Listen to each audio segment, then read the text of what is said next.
se pejgamberi sa ka thonë kënaësia e Allahut është mbi ata të cilët prindrit janë të kënaqur me ta. Unë thot më kon bari delesh, kur i kom pru delet të shtëpia i kom miel. Edhe kom marr tamblin e deleve, edhe mas pari gjithmonë i kom ushqy prindët e mi. Dhe çka ndodh? Thot një herë për i herësh, dhe kur më rina të shtëpia i miela, thot prindët e mi i kishte zonë gjumi. Subhanallah, shkova trokita, shkova i pava në gjumë. Edhe fëmija mi ishin të rritur. Bile qanin për juris. Bile edhe më kapshin për kame, subhanallah. Po nuk e kom thy atë besatim me Allahun asë një herë. E asë në të momente që mas pari duhet mi ushqy prind e pastaj vlatë të mi. Allahun e madhruar e falendrojmë. Për shëndetit më të mira janë për Muhammed Mustafa alayhi salatu wassalam. Për adhurimeve më të mira, më të bukura që ne si besimtari bojmë, për shumë adhurimeve, ka edhe adhurime që nuk lypen me pas abdes, e nuk lypen shumë gjona, janë të leta, por që nga njëherë të një pjesë e njerëzve edhe besimtarve janë edhe trona, por vërtet janë adhurime madhështore. Ajo që do të flasim pika shkurta si ibadet madhështor, ibadet për plot, shpërblimet mëdha për çdo besimtar dhe besimtare, është edhe respekti edhe kujdesi ndaj prindërve. Është prej adhurimeve jashtëzakonisht mëdha, e Allahu i madhruar na urdhëroi që të jemi shumë të kujdesshëm me prindrit. Allahu i madhruar bile në shumë ajete kuranore pas adhurimit ndaj tij, pasi kërkoi që ta adhurojmë atë dhe të mos i shoqërojmë shok, një dhe të vetëm, ashtu sikurse është madhëria e tij xhalla xhelalu, pastaj kërkoi nga ne që të jemi bamirës, të jemi të respektuar, të jemi të kujdesshëm, të kemi mirësjellje me prindrit tanë. Allahu i madhruar në Kur'an thot: "Wa qada rabbuka alla ta'budu illa iyyahu wa bil walidayni ihsana." Zoti yt ka urdhëruar, ka bë emër që mos ta adhurosh, mos ta adhuroni askën tjetër përveç ti, mos ta i përulni dikujt tjetër përveç ti, dhe ta njësoni atë siç ai Allahu e meriton, sepse ai është një dhe i vetëm. Pastaj Allahu i madhruar thot: "Wa bil walidayni ihsana." Me automatizëm, me njëherë pas adhurimit ndaj tij që kërkon Allahu, të adhurojmë një dhe të vetëm, siç ai xhalla xhelalu është, ai kërkon nga ne që të jemi bamirës ndaj prindërve, të jemi respektues ndaj prindërve, të jemi të kujdesshëm ndaj prindërve tonë, dhe kjo edhe në fjalë, kjo edhe në vepra, kjo edhe në sjellje, kjo edhe në çdo gjë që i përket besimtarit dhe e kompleton besimtarin. Pastaj Allahu i madhruar thot në ajete të tjera kuranore ku vërtet janë përplot madhështi: "Wa'budullaha wa la tushriku bihi shay'a." Dhe ju madhrone, adhurone, nënshtrojuni, për ujuni Allahut fuqi plot, dhe mos i shoqëroni atij shok, mos i bëni shok Allahut, sepse ai është i vetëm, dhe çdo adhurim që e bëni keni kujdes të jetë vetëm për Allahun. Pastaj Allahu i madhruar thot: "O bil walidayni ihsana." E ndaj prindërve, o besimtar, t'jeni të kujdesshëm, t'jeni bamirës, t'jeni shumë vigjilent se çfarë veproni në raport me ta.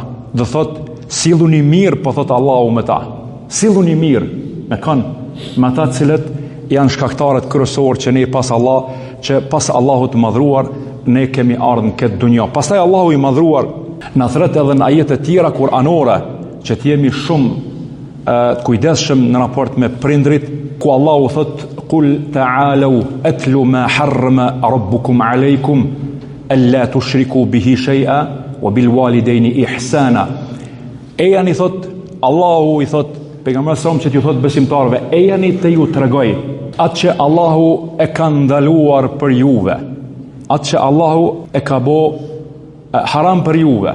E çka është ajo? Po thot Allahu që mos me i shoqëru shok atij. Shikoni, në vazhdimsi Allahu thret pas njësimit të tij, dhe Allahu thret që ta adhurojmë vetëm atë, që ta njësojmë, që të i përulemi vetëm atij dhe askujt tjetër, e pastaj shiqone pozitën që Allahu i ka ngrit prindrit, që Allahu i ka zgjedh në këtë shkallë prindrit, ku Allahu thot o bil walidejni ihsana, pas asaj që mos i shoqëroni shok, Allahu thot o bil walidejni ihsana. Dhe kjo tregon se sa të kujdesshëm duhet jemi o vllazni. Kjo tregon se sa të matur duhet jemi, se kjo tregon se kur ka në shtëpi ndonjë pakënaqësi në mes prindit dhe dikujt tjetër, duhet të dish se si të sillesh me prindrit dhe të mos t'ja u kthe shpinën, sepse nalu pak edhe ktheju historisë tone, edhe ktheju të kaluarës tënde, edhe ktheju krejt asaj të kaluarës tënde që është ndoshta për plot vështirësi. Mirë po prind asnjëherë nuk janë ndalë dhe asnjëherë nuk janë lodh dhe asnjëherë nuk janë mërzit me ty. Dhe kjo pikërisht për këtë, për rëndësinë e saj, Allahu na thret në vazhdimsi, pas adhurimit ti, Allahu i ka ngrit respektin ndaj prindërve dhe kërkon prej besimtarëve që të jenë shumë të kujdesshëm. Po ashtu Allahu thot: "Wa idh akhadhna mithaqa bani Israila alla ta'buduna illa Allah, la ta'buduna illa Allah, wa idh akhadhna mithaqa bani Israila la ta'buduna illa Allah wa bil walidayni ihsana." Dhe kur e kemi marrë besatimin prej bijve të Israilit që mos me i shoqëru shok Allahut të madhruar, shiqoni vazhdimsi, mos me i bo shok Allahut, me konë respektues ndaj prindërve, mos me i bo shok Allahut, me konë i kujdesshëm ndaj prindërve. Po thotë o bil walidejni ihsana, pas asaj kujdes me respektin ndaj prindërve, qëndro besnik ndaj prindërve, behu i respektueshëm ndaj prindërve dhe mos u lodh kur me ta, sepse mirësia me ta nuk është diçka tjetër përveç një diçka që ti e ki obligim, përveç një diçka që ty të ofron me Allahun, përveç një adhurim i cili në vazhdimsi tenton që ti jetë sa më cilësor, që nesër kur dalim para Allahut ta gjesh me lejen e tij xhella xhelalu. Prandaj kushdo që ka raporte të tjera me prindrit, nuk ka raporte të mira, duhet ta rishikoj vetveten, duhet jeti kujdesshëm, duhet ta rishikoj vetveten se çfarë gjendje të besimit është, se sa ka besimin në nivelin e duhur dhe sa është afër Allahut dhe sa Allahu është i kënaqur me ta. Po s'pom flet prindi, hoxh, çka ka lidhja që s'flet prindi? Ti dush me i fol. Ti dush me i fol, ti dush me kuptu që je e vladit tina. S'ka der që s'flet. Ti krye punën tënde, ti krye obligimet tua. Dije se llogari kemi dhënë Allahut. Dije se kemi dalë para Allahut. Dije se kjo pjesë e rëndësishme është e pashmangshme në llogaridhënie para Allahut xhella xhelalu. E tash çfarë ke bë? Nëse unë edhe ti i kemi qu prind me flajt me lot në sy, Zoti na ruaj, apo ja u kemi prish ditën, apo i kemi lënë të mërzitshëm, apo i kemi shkaktuar një plag e cila i përcjell e unë e ti e ai tjetri, ndoshta dalim me shokë me jarana edhe defrihemi atje e prind ton me lot në sy. Besimtari se ka këtë, kur se ka këtë në listën e vet, tjetës vet, sepse e din se nëse ka diçka të tillë, kur s'ka me po hajër.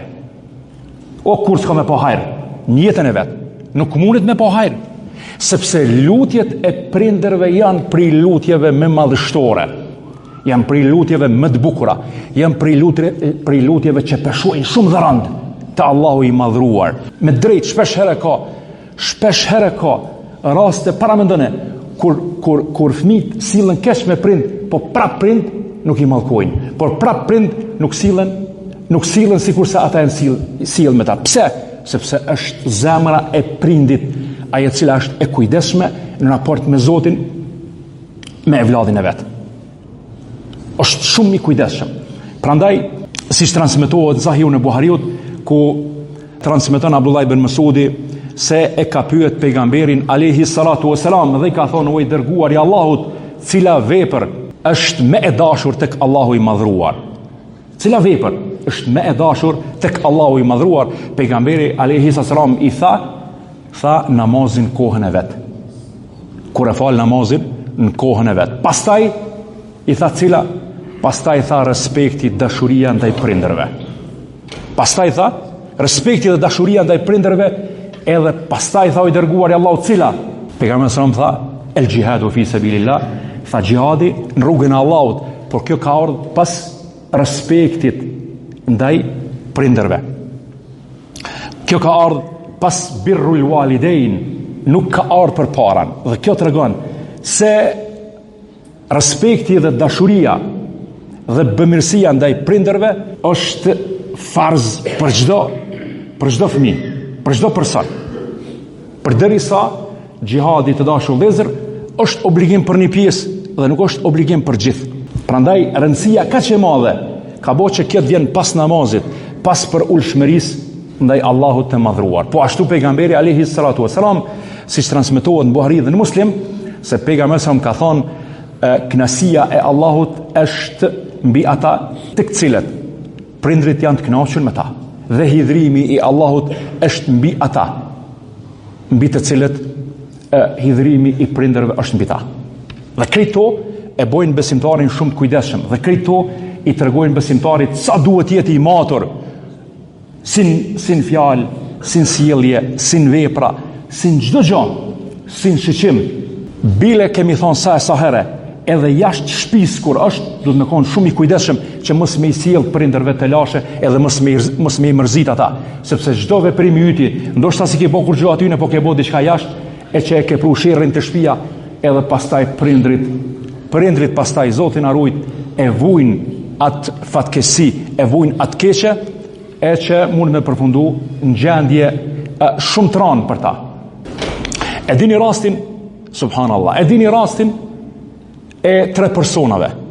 Rastin e 3 personave cilin e përmend pejgamberi alayhi salatu wassalam, ku thot se 3 vetë kanë shku dhe duke ecur me një vend, ka fillu me rashi, e pastaj janë stërhu në një shpellë aty, që ishte afër. Dhe duke qëndrua ta në shpellë, dhe gjatë asaj kohe, kur ka qenë duke perën shiu, ka ardhë një gurë shkembi, nga ajo kodër që ka qenë para tyre aty, dhe e kanë zonë derën e asaj shpellë. E keni dëgju këtë sa herë. Çka është më rëndësi që tu? Është shumë më rëndësi që tu të dashur vëllezër me kuptu shumë, ama shumë mirë, se që kjo punë që kanë bëu çta 3, ka bëu që çta 3 mos më shku kurkush më i pështu, por veç punët edhe veprat e mira që kanë bëu për Allahun e madhruar.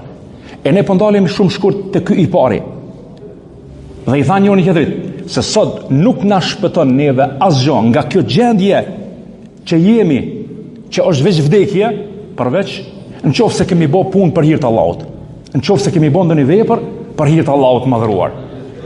E tash ndalet i pari edhe thot, unë thot më kon baridelesh, dhe në vazhdimsi thot, kur i kom pru delet të shtëpia, i kom miel, edhe kom marrë tamblin e deleve, edhe mas pari gjithmonë i kom ushqy prindët e mi. Gjithmonë. Kjo ka qenë pa diskutueshme. Kjo nuk o diskutu të unë asnjëherë, as nuk ka pas fije dyshimi asnjëherë, që duhet prindërve më dhoni herë. Dhe çka ndodh? Thot njëherë për i herësh, thot u vonova me dele, dhe kur më rina të shtëpia i miela, thot prindët e mi i kishte zonë gjumi. Subhanallah, shkova trokita, shkova i pava në gjumë. Edhe fëmija mi ishin të rritur. Ishin të rritur. Bile qanin për juris. Bile edhe më kapshin për kame, subhanallah. Thot, po nuk e kom thy atë besatim me Allahun asnjë herë, e as në këto momente që mas pari duhet me ushqy prind e pastaj vllatë e mi. E nuk e kom thy besatimin me Allahun asnjë herë, e as në ato momente të vështira kur i kom pa fëmijët e mi, edhe i kom pa prind gjumë, edhe kom prit deri në mëngjes me tamël në dorë derisa janë çu prind pe gjumit, e u kom dhon pastaj u kom dhon fëmijëve të mi, dhe këtë e kom bëu, thot o Allah, vetëm për ty. Nëse kom bëu për ty o Allah, shpëtona, nxjerrna për kësaj gjendje të mjerueshme çfarë jemi ta. Sikur Allahu po thot, po robi jam, tu ka pranua ajo, po robi jam, për mua e ke bëu ato. po robi jam, nuk ka dyshim në ato që po e thu ti. Pse? Sepse livriti guri pe shpellës, pe derës shpellës livriti, subhanallah, ashtu siç e transmeton dhe na tregon pejgamberi alayhi salatu wasalam. Po robi jam, ta kom pranu. Pi thot kodrës po, pi thot gurit po, lëviz se e kom pranu, se për mua ka bo që to. E vogël, ndoshta dikujt i doket, për e ka bo për hir të Allahut. Dhe nuk ka hek, nuk ka lshut, nuk ka lëviz prej asajna. Dhe tha po zot. Edhe guri u largu. Pse? Është bo vetëm për hir të Allahut madhruar. Prandaj kjo tregon madhrin dhe madhështin e punëve që i bojmë për Allahun e madhruar në çdo adhurim, po edhe në respekt me prindrit tonë, e që janë emanet, e që i kemi emanet deri në frymat tona të fundit, brenda mundësive që ne i kemi. Prandaj askush nuk duhet me thonë jam lodh, askush nuk duhet me thonë se kjo është teme gjanë edhe gjatë, edhe ka shembuj të shumt o të dashur vëllezër. Njëri kishku te një hoxhë dhe i tha, o hoxhë, tha gruaja me nonën, tha po kanë të lashe, tha në shtëpi. Tha edhe nona, tha jeton me mua në shtëpi teme. Tha qysh, edhe herë tha përsërit e pyetjen, tha kështu, edhe herë tha përsërit e pyetjen, po tha nona, tha jeton me mua. Edhe herë tha përsërit, tha s'pe përsëris mo, tha se disa herë përsërit apo më thot një përsërit të njëjtën. Tha po tham, sepse ti jetu në shtëpi nonën, se ti nuk e ke lind nonën, ajo ka lind ty. Ti jetu në shtëpi saj. Tha e mora vesh përgjigjen. Edhe shkoj i kallzoj grus, tha çështu është puna i gru. Shtëpia është e nanës. Edhe u qetësu. Domethënë është shumë lehtë kur dojmë me ecë ç'është duhet. Është shumë lehtë kur dojmë me ecë ç'është duhet. Allahu na mundsoft një diçka të tillë, na mundsoft që çdo herë të jemi respektues, të jemi afrues, ta dim vlerën dhe ta kuptojmë vlerën e prindërve për aq kohë sa janë gjallë, por edhe pas vdekjes së tyre mos me harru, sepse kjo na ngrit, na ofron me Allahun fuqi plot fillimisht në këtë botë, pastaj edhe në botën tjetër me lejen e tij xhella xhelalu.